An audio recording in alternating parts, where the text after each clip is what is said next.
Hello, welcome to Government. This is Unit 3, Part 2B. We are looking at types of federalism today. The original view was called dual federalism. Under dual federalism, you have a limited list of powers to the national government and everything else to sovereign states, with each level being dominant within its sphere. Okay, so that's what's written there.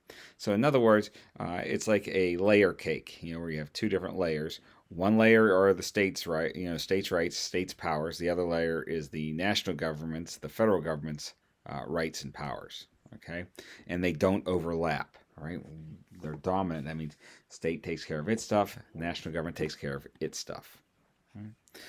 Under that, the right of nullification was developed. This was a belief in the early part of the country, the early years from basically the 90s, 1790s, up to the Civil War. And the idea was that states could nullify acts of Congress they considered unconstitutional because the national government was an agent of the states. Now, that view was very true under the Articles of Confederation. The arguments go on for many, many years until it is decided by the Civil War, and at that point, the right of nullification it's kind of forgotten. The argument for that comes from Thomas Jefferson and James Madison. Jefferson, of course, who wrote the Declaration of Independence, and Madison, who wrote most of the Constitution, wrote a couple of papers supporting that right in what are known as the Virginia and Kentucky Resolves.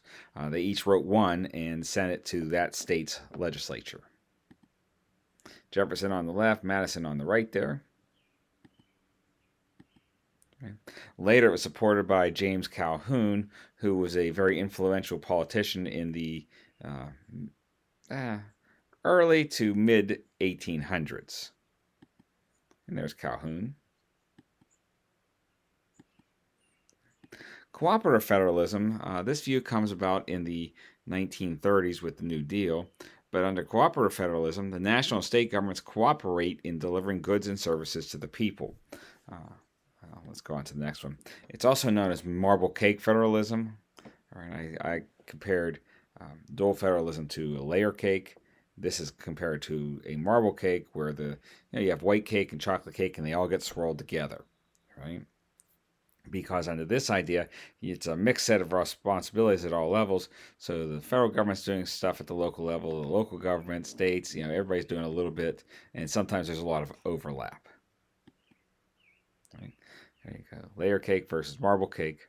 Me, I prefer ice cream and pie over either layer or marble cake, she says. I like cake. Right. Judicial federalism, all right. This is where the Supreme Court comes in and they act as the arbiter of federal-state conflicts. An arbiter, they make a ruling, okay. After a long time of the marble cake federalism and the cooperative federalism, the Rehnquist Court comes in. William Rehnquist was Chief Justice from 1986 to 2005. It had more of a states' rights view, so they tended to side more with the states. All right. An example is U.S. versus Lopez in 1995, where a student was charged with taking a handgun onto school property in violation of a federal law. Congress had passed a law and regulated it under the Commerce Clause that you couldn't take guns within so many feet of a school or school property. It ends up going through the court system, ends up with the Supreme Court. And the question of the Supreme Court was, does Congress have the authority under the Commerce Clause to regulate guns within 1,000 feet of a school? Well, in a very close decision, the Supreme Court ruled 5-4 that while the law was well-intentioned, the regulation of guns near a school was not substantially related to interstate commerce. In other words, the law made sense. It was a good idea. You shouldn't have guns that close to schools.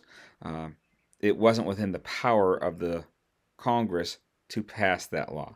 That authority, the regulation of schools and property and what can go where, belonged to the states.